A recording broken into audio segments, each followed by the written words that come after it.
Di tengah malam yang pekat, suara langkah kaki berat memecah kesunyian lorong sempit itu, sementara bayangan gelap menyelimuti setiap sudut kota yang nyaris tak pernah tidur. Aku tahu, malam ini bukan sekadar panggilan tugas biasa. Ada sesuatu yang jauh lebih besar dan berbahaya menunggu untuk terungkap. Namun, sampai sejauh mana aku siap menghadapi kebenaran yang tersembunyi di balik topeng keadilan? Nama saya Bibit. Di kota ini, kejujuran adalah barang langka dan keberanian dianggap kekonyolan. Tapi saya tetap berdiri, bukan karena merasa paling benar, melainkan karena terlalu banyak yang memilih diam. Diam karena takut, diam karena dibeli, diam karena sudah terlalu lama hidup dalam kebohongan, lalu memeluknya seolah kebenaran. Pagi itu, saya datang ke kantor lebih awal dari biasanya. Hujan sisa semalam masih menetes pelan dari atap seng parkiran belakang. Udara terasa lembab dan aroma aspal basah mencampur dengan kopi sachet dari warung depan. Jakarta belum terlalu bising, tapi saya tahu, dalam hitungan jam, suara klakson dan amarah pengendara akan kembali membanjiri jalanan. Di ruang rapat lantai 2, ada pertemuan tertutup. Saya dipanggil langsung oleh Kombes Edi, Kepala Bidang Research. Saat masuk, saya lihat hanya ada 3 orang. Edi, 2 anggota berpakaian sipil, dan saya, Bibit. Ucapnya sambil menunjuk kursi di depannya. Duduk, ini penting. Saya duduk, diam, menunggu. Tak butuh banyak basa-basi. Saya mengenalnya cukup lama untuk tahu bahwa jika dia langsung pada intinya, berarti situasinya genting. Ada penggelapan aset negara, katanya perlahan, tapi sorot matanya tajam. Tanah milik BMKG di kawasan Cileungsi, data perizinan berubah, nama pemilik berganti, semua tumpang tindih, tapi yang bikin kita gerak sekarang bukan cuma itu. Saya mengerutkan alis. Ada jaringan narkoba yang memanfaatkan lokasi itu untuk distribusi barang. Jalurnya aman karena disamarkan lewat proyek pembangunan. Saya mencondongkan tubuh ke depan. Sudah diketahui siapa yang menguasai wilayah itu. Dia meletakkan map coklat di meja. Ormas Grip. Dan tokoh utamanya, Saiful Rahman. Saya pernah mendengar nama itu. Bekas tokoh militer, kini jadi penguasa wilayah lewat jalur organisasi masyarakat. Di televisi, dia bicara soal nasionalisme dan bela negara. Tapi di lapangan, dia pemilik lapangan itu sendiri. Dengan cara apapun. Kamu tidak sendiri, tambah Edi. Kita akan bentuk unit investigasi khusus. Kamu gabung dengan Rara. Nama itu terdengar asing. Saya mengangguk, mencoba mencernanya. Rara itu kepala unit dari Ditreskrimsus. Latar belakangnya kuat, cerdas, tapi keras kepala. Saya menahan napas. Entah kenapa firasat saya tidak nyaman, tapi saya tak menunjukkan ragu. Kapan mulai? Sekarang. Dia sudah nunggu di ruang bawah. Saya berdiri, mengetuk ringan, meja sebagai tanda pamit.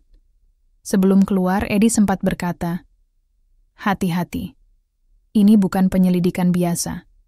Semakin kamu gali, semakin gelap lubangnya." Saya menemukan Rara di ruang briefing. Dia berdiri membelakangi pintu, memandangi peta besar yang terpampang di dinding. Garis-garis merah melingkari beberapa titik strategis. Di tangannya, ia menggenggam pena dan menandai sesuatu dengan cepat dan tepat. Tingginya tak lebih dari saya, tubuhnya ramping, rambutnya sebahu. Tapi aura tegas terpancar dari sorot matanya ketika ia menoleh. "Bibit?" tanyanya. Meski nadanya lebih terdengar seperti konfirmasi daripada pertanyaan, saya mengangguk. "Rara?" Dia tidak menjabat tangan saya, hanya mempersilakan saya duduk. "Kamu pasti sudah dengar dasar kasusnya," katanya sambil duduk berseberangan. "Tapi yang belum kamu tahu adalah, semua data kita sudah diretas." Saya menegakkan punggung. "Apa maksudnya?" "Basis data BMKG, file pertanahan, surat asli. Bahkan beberapa notulensi rapat. Semua hilang, sebagian dimanipulasi. Ini bukan kerja 1-2 orang. Ini terorganisir." Saya mengusap dagu, mencoba menyatukan potongan-potongan. Awal, aku sudah siapkan langkah awal. Kita mulai dari pemetaan lokasi dan pengawasan jalur distribusi. Lanjutnya. Tapi satu hal yang perlu kamu tahu, Bibit, aku nggak main-main, dan aku harap kamu juga tidak. Tatapan kami bertemu. Saya melihat keyakinan di matanya, tapi juga sesuatu yang lain. Misteri atau mungkin luka. Kamu punya pengalaman penyamaran kan? Tanyanya. Saya mengangguk. Bagus. Kita perlu masuk ke lingkaran luar GRIP. Aku akan tangani bagian internalnya. Maksudmu? Beberapa koneksi pemerintahan mungkin bisa kita sentuh. Tapi itu nanti. Sekarang kita cari jalur narkoba mereka dulu. Saya menyimpan semua dalam kepala. Banyak hal terasa belum lengkap. Tapi saya tahu, dalam dunia penyelidikan, tak ada waktu untuk menunggu semua jadi terang. Kadang kita harus berjalan dalam gelap, hanya dengan sedikit cahaya keyakinan. Malam harinya, saya duduk di balkon kosan. Jakarta tak pernah benar-benar tidur. Lampu kendaraan terus bergerak, dan suara sirene terdengar entah dari mana. Saya membuka laptop, mengetik ulang semua poin yang saya ingat. Tapi tangan saya berhenti ketika mengetik nama Saiful Rahman. Rasanya seperti memanggil badai dengan menuliskannya. Lalu, entah kenapa saya membuka folder tua yang berisi berkas-berkas peninggalan ayah saya. Dia mantan penyidik, pensiun beberapa tahun lalu. Saat membuka salah satu dokumen tua, saya terpaku. Nama yang sama, Saiful Rahman. Saya menatap halaman itu lama sekali. Dunia ini kecil. Terlalu kecil untuk kebetulan. Saya tidak tahu apa yang akan saya temui dalam kasus ini. Tapi satu hal pasti, langkah saya sudah dimulai. Dan tidak ada jalan untuk kembali, bukan lagi tentang perintah, bukan lagi soal tugas. Ini tentang kebenaran yang mungkin tak semua orang ingin dengar. Tapi tetap harus saya perjuangkan. Apapun harganya. Hari itu, udara Jakarta terasa berat. Matahari yang biasanya cerah menyinari jalanan, kini tersembunyi di balik awan gelap yang menggantung rendah. Rasanya seperti pertanda bahwa penyelidikan kami akan memasuki wilayah yang jauh lebih rumit dari yang saya duga. Setelah briefing singkat dengan Rara pagi tadi, saya bergegas menuju lokasi penggelapan tanah milik BMKG di Cilungsi. Mobil saya menyusuri jalan beraspal yang mulai berdebu karena musim kemarau, meninggalkan jejak samar di belakangnya. Pikiranku sibuk mengurai puzzle yang belum lengkap. Saya sudah mencoba mengumpulkan informasi awal, tapi semakin dalam saya menggali, semakin jelas bahwa kasus ini bukan sekadar soal tanah yang dipalsukan surat-suratnya. Saya menyebutnya sarang laba-laba. Jaringan yang saling terkait, yang menggabungkan kekuatan politik, bisnis gelap, dan kekuasaan hitam yang nyaris tak tersentuh hukum. Sesampainya di lokasi, saya langsung merasakan atmosfer berbeda. Tanah yang dulu milik BMKG kini berubah menjadi lahan kosong yang sepi, tapi dikelilingi pagar besi tinggi dengan penjagaan ketat oleh sekelompok pria bertubuh kekar, memakai seragam ormas GRIP. Saya memotret pagar itu dari balik semak, lalu merekam nomor kendaraan yang mondar-mandir. Bukti kecil, tapi berarti. Saya menelepon Rara. Sudah sampai? Suaranya tegas, namun ada nada waspada. Saya lihat penjaga ketat di sini. Ini bukan hanya soal tanah lagi. Ada sesuatu yang lebih besar, jawab saya. Benar. Kami sudah dapat laporan kalau mereka pakai lahan ini untuk jalur distribusi barang haram, narkoba, di balik proyek pembangunan bodong yang dibiayai dana pemerintah. Saya menghela napas panjang. Ini jauh lebih berbahaya dari yang saya bayangkan. Rara menjelaskan bahwa GRIP menggunakan berbagai metode licik untuk menyamarkan pergerakan mereka. Dari pengiriman alat berat palsu sampai dokumen proyek yang dibuat seolah-olah resmi dan sah. Saya mencoba mencari titik lemah, tempat yang bisa kami masuki untuk memata-matai. Tapi pagar dan kamera pengawas menghalangi setiap langkah. Hari mulai sore, tapi saya masih di lokasi, mencoba mengamati setiap aktivitas. Tiba-tiba, telepon saya bergetar. Pesan masuk dari nomor tak dikenal. Jangan terlalu jauh masuk. Ada yang mengawasi. Saya merasakan dingin di punggung. Pesan itu bukan ancaman kosong. Saya tahu, kami sudah di bawah sorotan. Kembali ke kantor, saya dan Rara menyusun strategi. Kami memutuskan untuk membagi tugas. Saya fokus ke lapangan, menyusup ke kelompok luar GRIP yang biasa mengatur logistik. Rara akan mengusut hubungan internal yang mungkin melibatkan pejabat pemerintahan dan pihak-pihak lain yang berperan di balik layar. Saya tahu kamu tidak suka dengan pekerjaan yang penuh tipu muslihat, kata Rara sambil menatap layar laptopnya. Tapi ini bukan soal baik dan buruk. Ini soal bertahan hidup dan mengubah sistem yang rusak. Kalimat itu menggema di kepala saya sepanjang malam. Saya teringat pada kata-kata ayah saya, yang selalu bilang bahwa keadilan bukan hanya tentang hukum, tapi juga keberanian melawan ketidakadilan meski harus sendiri. Hari-hari berikutnya menjadi serangkaian misi penuh risiko. Saya mengumpulkan informasi dari sumber-sumber yang tak resmi, para sopir truk, pekerja proyek yang mudah dibujuk, hingga informan bawah tanah yang takut bicara. Semua petunjuk mengarah ke satu titik, Saiful Rahman. Namun bayangan besar di balik dirinya masih samar. Di sela penyelidikan, saya semakin sering berdiskusi dengan Rara. Meski sikapnya dingin, saya menangkap ada beban tersendiri di balik ketegasannya. Suatu malam, ketika kami sama-sama lembur, Rara membuka cerita tentang masa lalunya. Bagaimana ia harus melewati perjuangan berat sebagai perempuan di dunia penuh dominasi pria, dan betapa ia harus mengorbankan banyak hal untuk sampai di posisi sekarang. Mendengar ceritanya, saya mulai melihat sisi lain dari Rara. Bukan hanya rekan kerja, tapi seseorang yang punya alasan kuat untuk berjuang dalam kegelapan yang sama. Namun, di balik semua itu, saya tetap waspada. Naluri saya menuntut untuk terus memeriksa setiap detail, tidak membiarkan diri terlena. Karena saya tahu, dalam permainan ini, tidak ada sekutu yang benar-benar bisa dipercaya. Ketika malam menyelimuti kota, saya menatap bintang di atas atap gedung, kantor. Saya bertanya pada diri sendiri, seberapa jauh saya harus pergi untuk menemukan kebenaran, dan seberapa besar harga yang harus saya bayar. Jawaban itu belum datang. Tapi saya tahu, arah angin telah berubah, dan saya harus siap menghadapi badai yang menunggu. Udara dingin malam itu menggigit kulit ketika saya menyelinap di balik bayang-bayang gedung tua di pinggiran kota. Semuanya terasa seperti sandiwara, di mana setiap langkah harus penuh perhitungan. Setiap gerakan harus tertutup rapat agar tak terendus. Informasi yang saya dapatkan dari seorang informan kecil-kecilan tadi, sore akhirnya mengantarkan saya pada sebuah pertemuan rahasia yang diadakan oleh kelompok luar Ormas GRIP. Pertemuan itu berlangsung di sebuah gudang yang sudah lama tidak digunakan, terletak di ujung jalan kecil yang hampir terlupakan. Saya mengenakan pakaian seadanya, menutupi wajah dengan topi dan masker sederhana. Meski panas dan keringat mengalir deras, saya tahu saya tak boleh lengah. Di sini, salah satu kesalahan berarti nyawa taruhannya.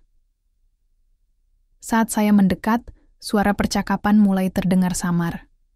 Beberapa pria duduk melingkar mengitari meja kayu reot, tampak serius membahas sesuatu. Dari jarak cukup jauh, saya menangkap kata-kata seperti barang, jalur, dan pengiriman. Benar, kata seorang pria berkumis tebal dengan suara berat. Semua akan lewat jalur itu. Tak ada yang curiga. Bagaimana dengan pengawasan? Tanya suara lain, penuh kekhawatiran. Kamera diganti, beberapa titik dipantau orang kita. Semua aman, jawab pria berkumis itu dengan nada yakin. Saya mengamatinya, mengingat wajahnya. Seorang kurir yang selama ini dikenal licik dan kerap lolos dari pengejaran aparat. Ini bisa jadi celah yang kami cari. Sebelum saya sempat menyimpulkan lebih banyak, sebuah suara keras membuat saya terjaga dari konsentrasi. Seorang pria di dekat saya berbalik dengan cepat. Jantung saya seketika berdetak kencang. Siapa di sana? Saya mengurungkan niat untuk lari.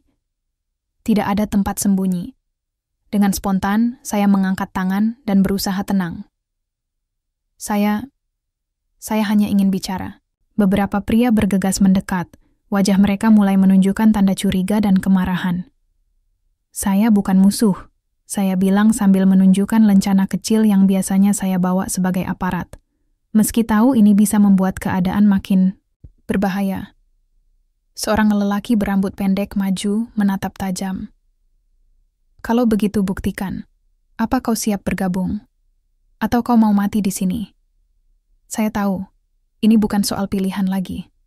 Saya harus memainkan peran dengan hati-hati. Beri saya waktu, jawab saya mencoba terdengar yakin. Saya ingin memahami jalur ini agar bisa membantu kalian. Mereka saling pandang, lalu salah satu anggotanya mengangguk. Oke, tapi jangan buat masalah. Saya menghela napas lega kecil. Misi saya berhasil masuk ke lingkaran mereka, tapi risiko semakin besar. Setelah pertemuan selesai, saya kembali ke mobil dengan kepala penuh pemikiran. Seluruh detail yang saya dengar mulai merangkai pola. Jaringan narkoba Ormas Grip tidak hanya sekadar pengedaran biasa.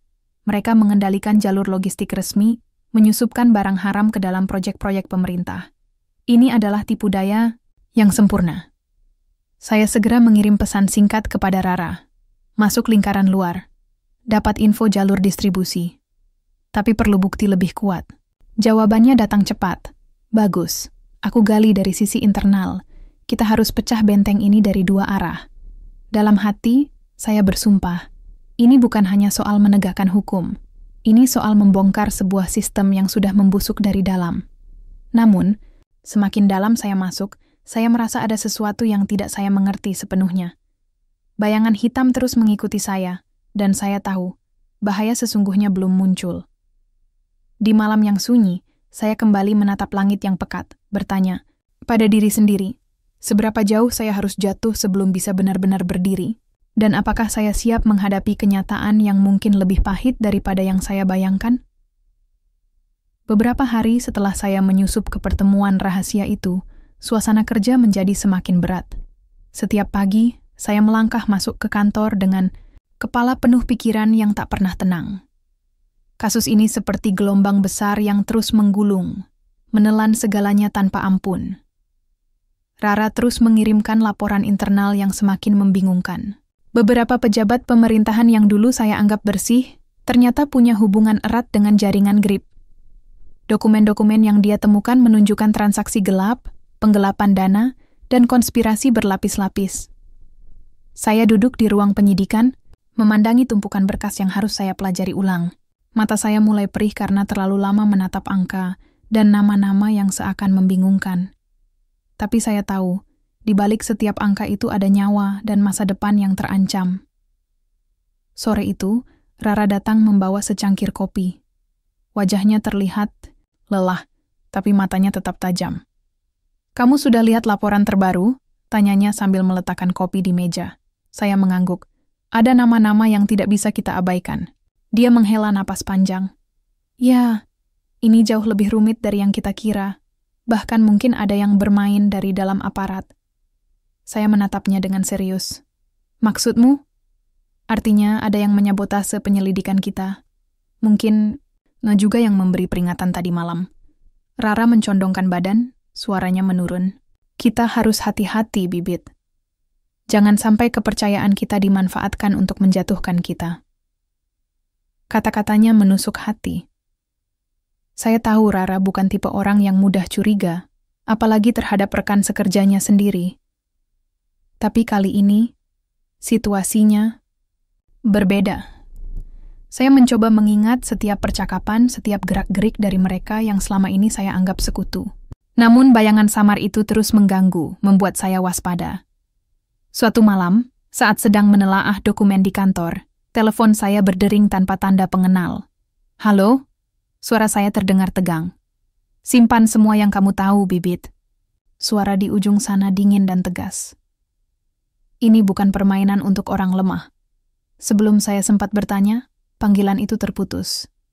Jantung saya berdegup kencang. Ancaman itu nyata. Saya segera mengabari Rara tentang panggilan tersebut.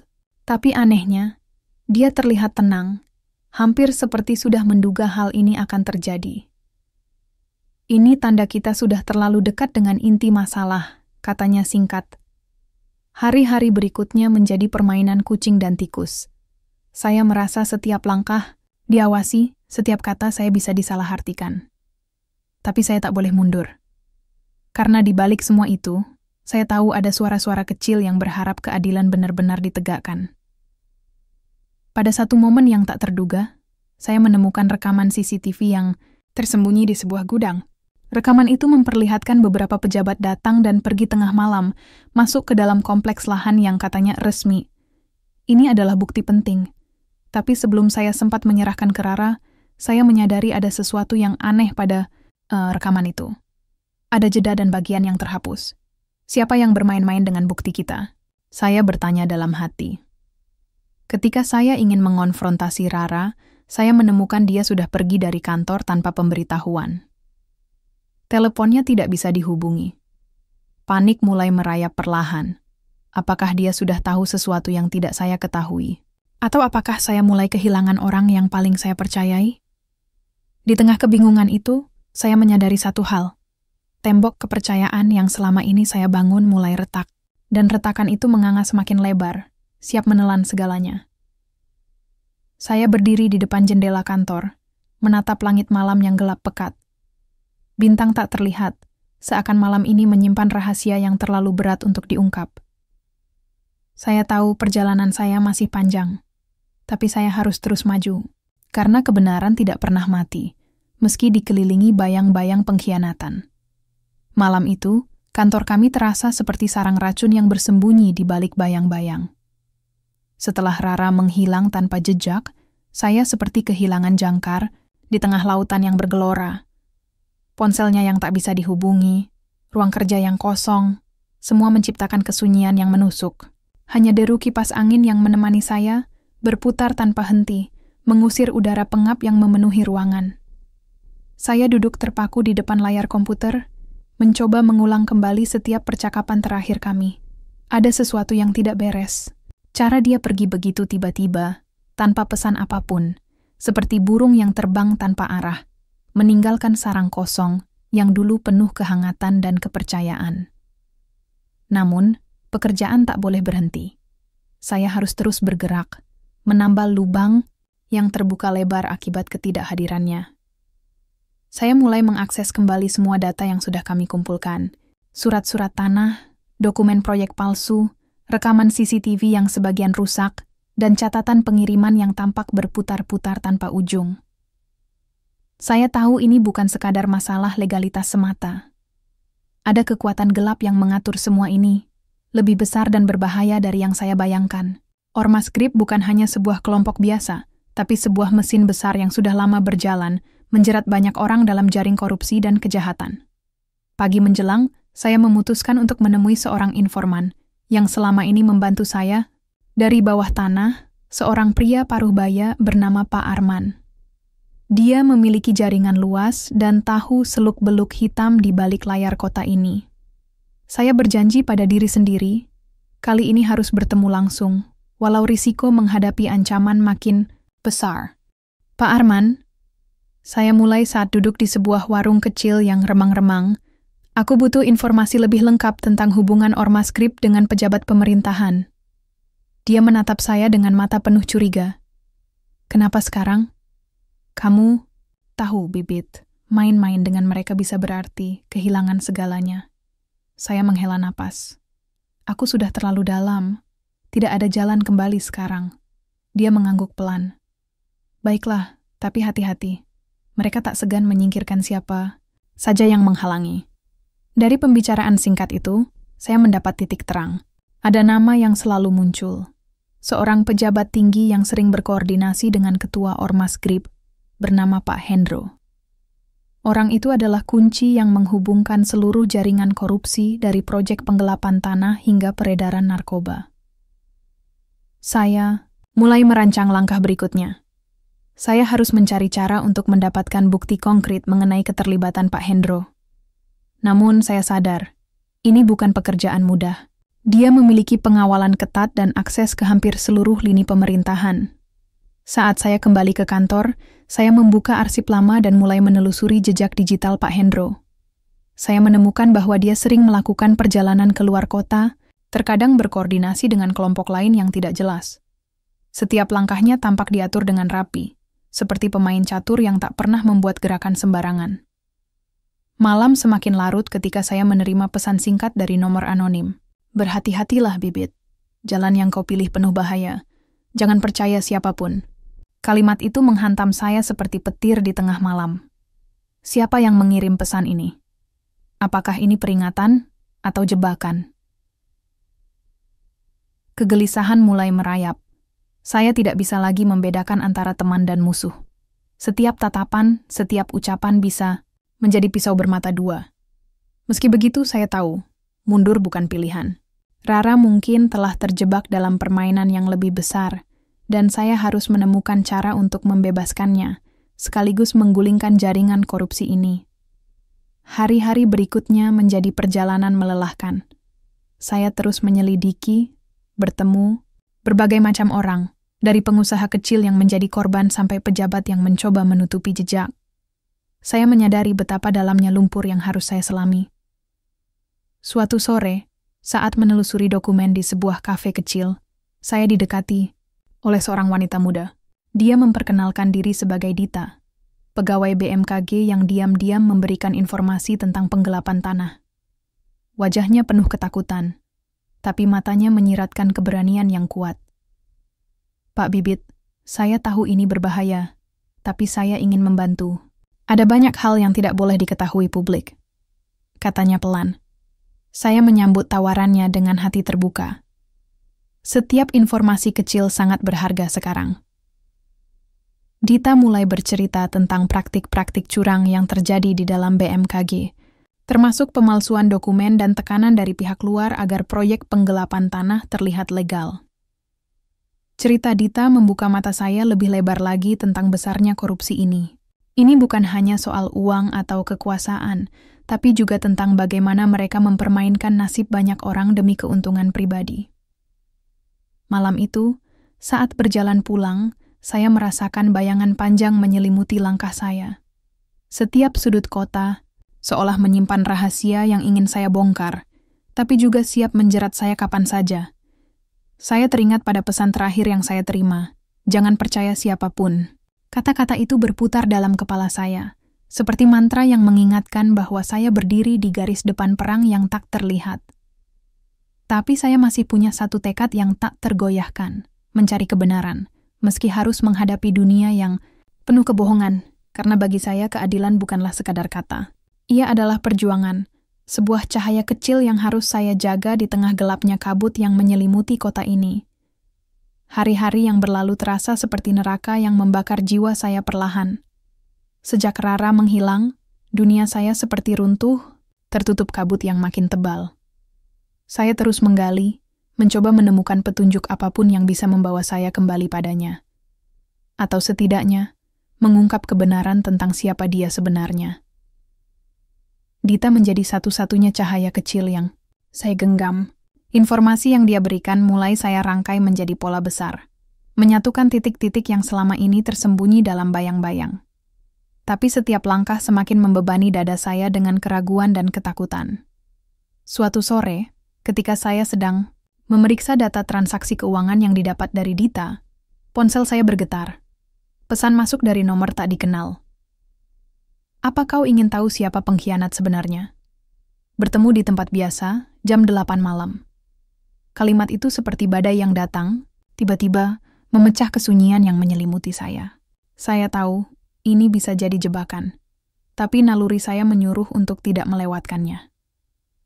Malam itu, saya tiba di sebuah kafe kecil di pinggir kota.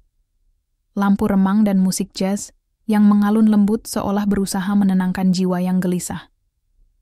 Saya duduk di sudut, mata terus mengamati pintu masuk.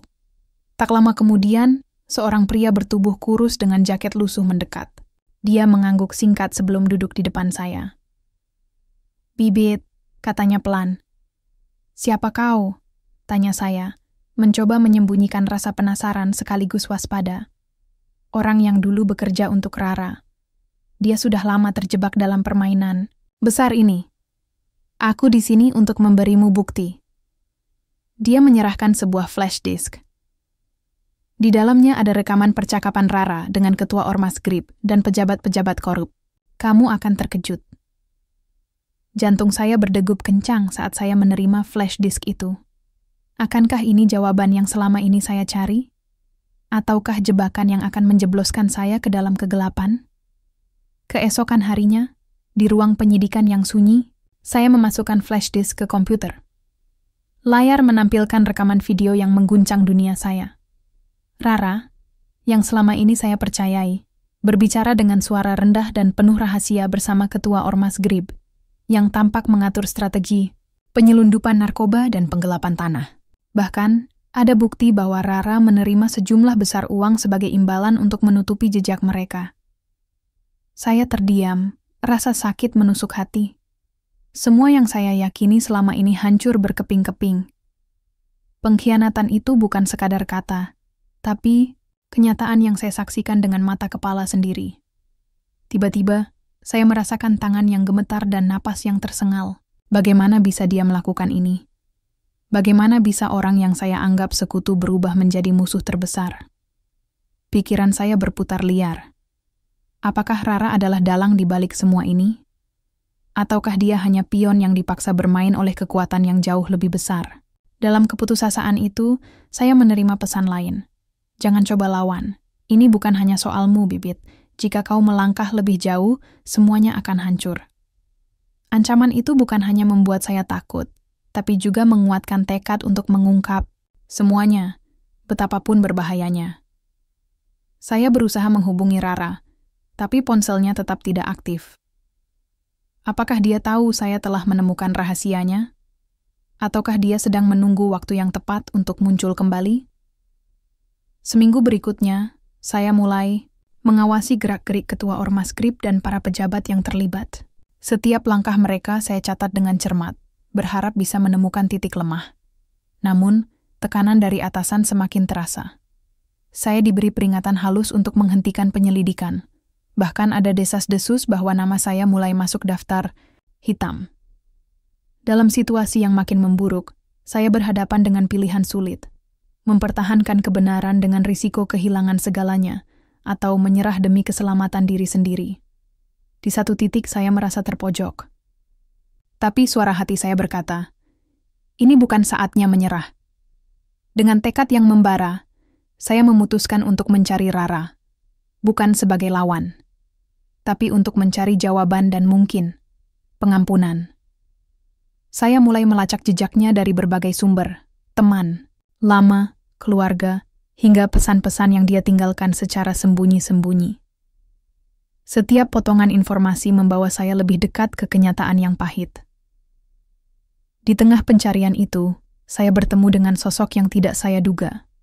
Seseorang dari masa lalu saya yang tahu segalanya tentang Rara dan jaringan korupsi ini. Dia menawarkan bantuan, tapi dengan syarat yang tak mudah saya terima. Kisah yang saya dengar dari orang itu membuka tabir baru, memperlihatkan sisi lain dari Rara yang selama ini tersembunyi. Bukan sekadar pengkhianat, tapi juga korban dari sistem yang korup dan kejam. Saat itulah saya mulai memahami bahwa kebenaran tidak pernah sesederhana yang saya kira. Di balik pengkhianatan, ada alasan yang mungkin bisa dimengerti, walau tetap menyakitkan. Malam itu, saya berdiri di depan jendela, menatap lampu kota yang berkelap-kelip. Saya tahu, pertarungan sesungguhnya baru akan dimulai, dan pilihan yang saya buat bisa mengubah segalanya. Akankah saya memilih keadilan tanpa kompromi? Ataukah saya membuka ruang bagi pengampunan dan perubahan? Jawaban itu belum saya temukan. Tapi satu hal yang pasti, saya tidak akan mundur, apapun risikonya. Setelah apa yang saya temukan tentang Rara, seluruh dunia saya terasa terbalik. Kepercayaan yang selama ini saya pegang erat hancur berantakan, tetapi rasa ingin tahu dan tanggung, jawab malah membara lebih hebat dari sebelumnya. Rara bukan hanya pengkhianat, dia juga korban. Namun, saya harus memastikan kebenaran di balik semuanya, apapun risikonya. Malam itu, saya kembali ke tempat yang sama saat bertemu informan pertama. Kafe remang di pinggir kota itu menjadi saksi dari kisah kelam yang belum berakhir. Saya menatap secangkir kopi dingin yang tak saya sentuh. Pikiran saya masih berputar-putar mencari jalan keluar dari labirin pengkhianatan dan kejahatan ini.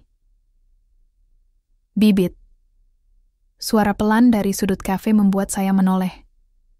Seorang pria yang dulu Saya anggap hanya penghubung biasa kini berdiri di depan saya dengan wajah serius. Aku dapat sesuatu yang mungkin bisa membantu. Dia menyodorkan sebuah amplop coklat yang tebal. Dokumen ini berisi rincian transaksi dan komunikasi rahasia antara Ketua Ormas GRIB, Rara, dan sejumlah pejabat tinggi, termasuk surat perintah palsu yang dipakai untuk menggelapkan tanah BMKG. Saya membuka amplop itu perlahan. Rasanya seperti memegang bom waktu yang siap meledak kapan saja. "Dari mana kamu dapat ini?" Pria itu menunduk sebentar. "Dari seseorang yang bekerja di dalam." Dia takut, tapi ingin perubahan. Informasi itu menjadi titik terang sekaligus beban. Dengan dokumen tersebut, kami bisa membuka tabir gelap di balik jaringan korupsi ini. Tapi saya sadar, Ketua Ormas, GRIB dan sekutunya tidak akan tinggal diam. Saya menghubungi Dita untuk berkonsultasi dan mengatur strategi. Kami harus berhati-hati karena ancaman terhadap kami sudah semakin nyata. Beberapa hari terakhir saya merasakan pengawasan yang ketat, bahkan dari orang-orang yang dulu saya percaya. Rara masih hilang. Namun, saya menemukan petunjuk bahwa dia mungkin dipaksa berperan sebagai kaki tangan Ketua Ormas GRIB untuk menyelamatkan nyawanya sendiri. Tapi itu tidak menghapus rasa sakit akibat pengkhianatan itu. Suatu sore, saat saya sedang menelusuri arsip digital, sebuah panggilan masuk ke ponsel saya. Nomornya tidak dikenal, tapi suara di ujung telepon sangat familiar. "Bibit, kau harus berhenti. Ini bukan lagi permainan kecil." Suara itu berbisik pelan tapi penuh ancaman. Saya menggenggam telepon dengan erat. "Aku tidak akan berhenti, walaupun kau mengancam nyawaku." Tiba-tiba, suara itu tertawa kecil. "Kau pikir kau bisa melawan kami? Kau hanya pion kecil yang terjebak dalam permainan besar." Panggilan itu terputus sebelum saya sempat menjawab. Jantung saya berdetak kencang. Adrenalin saya memuncak. Ancaman itu bukan sekadar gertakan kosong. Saya tahu, waktu saya tidak banyak, tapi saya juga sadar bahwa saya tidak sendiri. Ada Dita, informan, dan beberapa orang yang ingin melihat kebenaran terungkap. Malam harinya, saya bertemu Dita di sebuah taman kecil. Udara dingin menusuk tulang, tapi pikiran kami lebih panas dari apapun. "Kita harus bergerak cepat," katanya, tegas. "Dokumen yang kita miliki sangat berbahaya bagi mereka." Saya mengangguk. Aku sudah menghubungi beberapa teman lama di kepolisian dan media. Jika kita bisa membuka semuanya secara publik, mungkin ada harapan. Namun, rencana itu tidak semudah yang kami bayangkan. Dalam waktu singkat, tekanan datang bertubi-tubi. Telepon saya terus berdering dengan ancaman, kendaraan saya diikuti, dan rumah saya didatangi orang-orang tidak dikenal. Ketegangan memuncak saat sebuah ledakan terjadi di dekat kantor kami. Tidak ada korban jiwa, tapi jelas ini peringatan keras. Saya merasa semakin terpojok. Kepercayaan saya kepada Rara makin kabur, apalagi setelah menemukan beberapa pesan tersembunyi yang menyiratkan bahwa dia memang sedang dipaksa melakukan apa yang dia lakukan. Namun, saya tidak bisa membiarkan perasaan itu membelenggu langkah saya. Ini bukan hanya soal pengkhianatan, tapi tentang keadilan yang harus ditegakkan demi masyarakat yang sudah terlalu lama terluka. Di tengah semua kekacauan, saya bertemu dengan seorang wartawan investigasi yang menawarkan bantuan. Dia yakin cerita ini bisa mengguncang negeri, tapi juga siap menghadapi risiko besar. Kami mulai menyusun laporan bersama, menggabungkan semua bukti dan fakta yang telah kami kumpulkan. Ini adalah pertaruhan besar. Malam demi malam, saya bergulat dengan rasa takut dan harapan. Setiap keputusan yang saya buat bisa menjadi penentu hidup mati, bukan hanya bagi saya, tapi juga bagi orang-orang yang saya cintai. Suatu malam, ketika saya hampir tertidur di kantor, pintu terbuka pelan. Seorang sosok berdiri di sana, Rara, wajahnya kusut dan penuh luka batin. Tatapannya menyiratkan penyesalan dan ketakutan yang dalam. "Aku tidak bermaksud mengkhianatimu, Bibit," katanya lirih. "Aku dipaksa. Mereka mengancam keluargaku." Hati saya berkecamuk. Apakah ini saatnya memberi kesempatan kedua? Ataukah ini jebakan lain yang lebih dalam? Kami berbicara panjang malam itu, membuka semua rahasia dan ketakutan yang selama ini terpendam. Saya tahu, Puncak dari segala pertarungan ini sudah di depan mata, dan pilihan yang akan kami buat bersama menentukan nasib keadilan yang kami cari. Kegelapan yang selama ini menyelimuti mulai sedikit tersibak, tapi bayangannya masih menghantui setiap langkah. Saya siap menghadapi apapun yang datang. Karena ini bukan lagi soal saya atau Rara.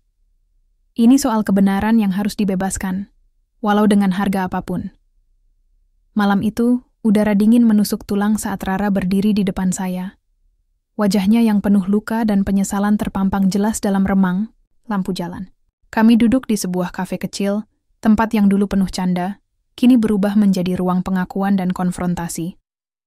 Suara gemericik hujan di luar seolah ikut merasakan beban yang kami tanggung. Aku tidak bermaksud mengkhianatimu, Bibit. Suaranya bergetar, hampir patah. Mereka mengancam keluargaku. Aku tidak punya pilihan. Saya menatapnya dalam diam, bergulat dengan perasaan yang campur aduk. Ada kemarahan, kecewa, tapi juga rasa iba yang dalam. Pengkhianatan Rara bukan hanya soal pengkhianatan biasa. Dia terperangkap dalam jaring kejahatan yang jauh lebih besar daripada yang kami bayangkan. Kau tahu apa yang telah kau lakukan, Rara? Kau bukan hanya mengkhianatiku, tapi juga semua yang kita perjuangkan. Saya berkata dengan suara berat. Menahan amarah yang menggelegak, Rara menunduk. Air mata mengalir tanpa bisa dibendung. Aku tahu. Aku harus membayar semuanya. Tapi aku juga ingin memperbaiki semuanya. Aku ingin membantu kau menjatuhkan mereka. Malam itu menjadi titik balik yang tak terduga. Dari sosok yang saya anggap pengkhianat, Rara berubah menjadi sekutu, yang bertekad membantu mengungkap seluruh kebusukan yang selama ini tersembunyi. Kami mulai merancang strategi bersama, dengan risiko yang semakin besar dan ancaman yang kian mengintai. Rara menyerahkan dokumen-dokumen rahasia yang selama ini dia sembunyikan, bukti kuat yang bisa menghancurkan jaringan Grip dan para pejabat korup. Tapi, musuh kami juga tidak tinggal diam. Dalam beberapa hari berikutnya, kami mengalami tekanan yang luar biasa. Telepon terus berdering dengan ancaman, rumah saya disatroni oleh orang tak dikenal, bahkan salah satu teman dekat saya tiba-tiba menghilang tanpa jejak. Saya merasa seolah-olah berada di tengah badai yang siap menerjang kapan saja. Tapi di balik semua itu, tekad saya semakin kuat. Kebenaran harus menang, walau harus melalui darah dan air mata. Salah satu malam paling menegangkan adalah ketika kami memutuskan untuk melakukan pertemuan dengan seorang pejabat tinggi yang diyakini menjadi otak utama di balik seluruh skema korupsi ini.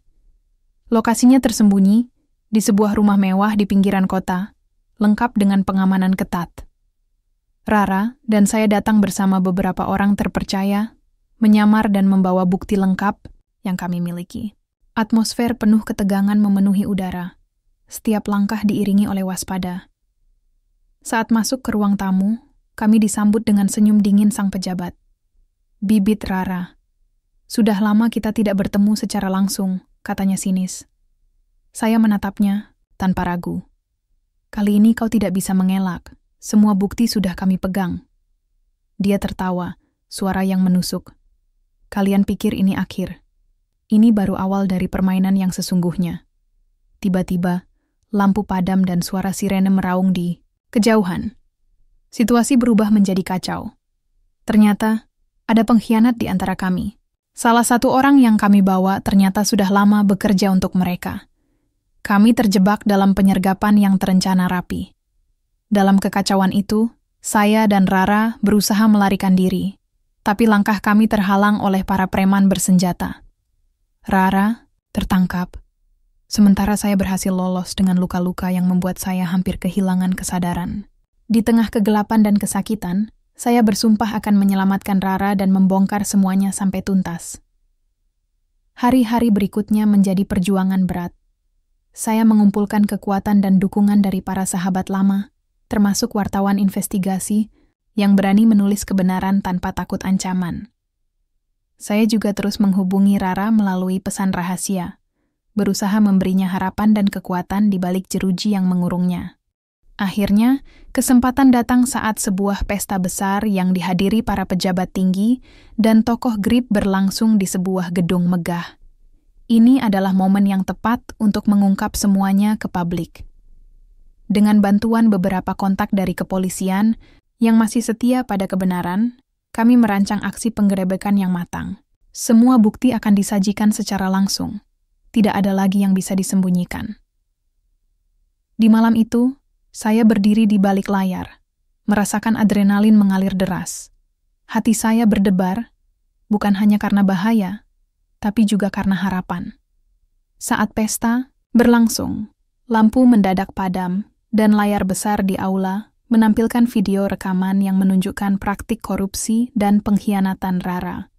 Suara narasi saya mengalun, menjelaskan bukti demi bukti, membuat ruangan yang awalnya penuh kemewahan berubah menjadi saksi kebusukan yang terungkap. Reaksi para tamu sangat beragam, ada yang terkejut, marah, bahkan panik. Beberapa mencoba melarikan diri, tapi petugas kepolisian yang sudah siaga langsung bertindak. Di tengah kekacauan itu, saya melihat Rara muncul dari pintu samping. Meski terlihat lelah, wajahnya menunjukkan keteguhan yang luar biasa. Dia datang bukan sebagai pengkhianat, tapi sebagai saksi kebenaran, yang berani menantang semua risiko. Saat itu, saya sadar bahwa perjalanan kami belum berakhir, tapi sudah sampai pada titik di mana gelap mulai tergantikan oleh cahaya. Kami berhasil menggulingkan jaringan korupsi besar yang selama ini merusak masyarakat. Namun banyak korban dan luka yang harus disembuhkan. Saya tahu, keadilan bukanlah akhir dari cerita, tapi awal dari perjuangan panjang untuk membangun kembali kepercayaan dan harapan. Di ujung malam yang penuh haru itu, saya dan Rara berdiri berdampingan, menyadari bahwa kebenaran memang pahit, tapi ia adalah kunci untuk masa depan yang lebih baik. Kota mulai bernafas lega setelah gemuruh badai korupsi yang kami bongkar mereda. Namun, meski jaringan besar sudah runtuh, bayang-bayang luka dan kehilangan tetap menyisakan jejak yang dalam. Rara dan saya, kami berdiri di tengah reruntuhan itu, menyadari bahwa keadilan bukanlah akhir dari segalanya, melainkan awal dari sebuah perjalanan panjang. Hari-hari setelah penggerebekan, kami terus bekerja sama dengan pihak berwenang dan media, untuk memastikan semua tersangka diadili sesuai hukum. Tapi yang paling sulit adalah menyembuhkan hati yang terluka, terutama hati Rara. Penyesalan dan beban masa lalu masih membekas, menghantuinya di setiap langkah. Saya berusaha menjadi penopang, mendengarkan setiap keluh kesahnya. Meskipun saya sendiri belum sepenuhnya pulih dari luka batin dan fisik yang saya alami. Kami tahu, untuk benar-benar melangkah maju, kami harus belajar memaafkan. Bukan hanya orang lain, tapi juga diri sendiri. Di sela-sela semua itu, saya mengunjungi makam teman dekat yang hilang di tengah kekacauan. Angin sore yang dingin menyapu wajah saya saat saya berbisik. Kau tidak akan pernah kami lupakan. Perjuangan ini untukmu, untuk kita semua. Kehidupan mulai menunjukkan warna baru. BMKG mendapatkan kembali tanahnya, dan masyarakat yang dulu terpinggirkan mulai merasakan keadilan. Rara kembali aktif di unit investigasi, kali ini dengan hati yang lebih waspada tapi juga lebih bijaksana. Di kantor, suasana terasa berbeda. Rekan-rekan mulai percaya lagi pada institusi yang dulu mereka ragukan. Saya tahu, tugas kami belum selesai, tapi untuk pertama kalinya dalam waktu yang lama, ada secercah harapan yang nyata. Suatu pagi yang cerah, saya duduk di taman bersama Rara. Kami berbicara tentang masa depan, tentang mimpi yang dulu sempat padam tapi kini mulai menyala kembali. Aku ingin memulai hidup baru, Bibit. Tanpa rahasia, tanpa ketakutan, kata Rara dengan senyum tipis. Saya mengangguk. Aku juga. Kita berdua sudah terlalu lama terjebak dalam kegelapan. Saatnya membangun cahaya. Kami sadar bahwa perjalanan ini tidak akan mudah. Akan selalu ada rintangan dan tantangan. Tapi kini kami lebih kuat, lebih siap menghadapi apapun yang datang. Luka yang kami tanggung adalah saksi bisu dari perjuangan yang kami lalui. Dan dari luka itu, tumbuhlah harapan baru, harapan untuk keadilan yang abadi dan kehidupan yang lebih baik bagi semua. Dalam diam, saya bersyukur bisa melewati semua ini bersama Rara, meskipun jalan kami penuh liku. Karena saya tahu, bersama, kami mampu menghadapi apapun yang datang.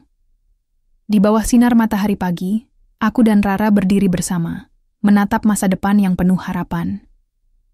Luka-luka lama mulai sembuh, dan keadilan yang kami perjuangkan membuka jalan bagi perubahan sejati. Meskipun perjalanan ini berat, kami tahu bersama, kami mampu menghadapi segala rintangan. Kini, kami bukan hanya aparat pemberani, tapi juga saksi hidup, bahwa kebenaran selalu menemukan jalannya, meski harus melalui gelap yang paling pekat. Ini adalah awal dari bab baru, untuk kami dan negeri yang kami cintai.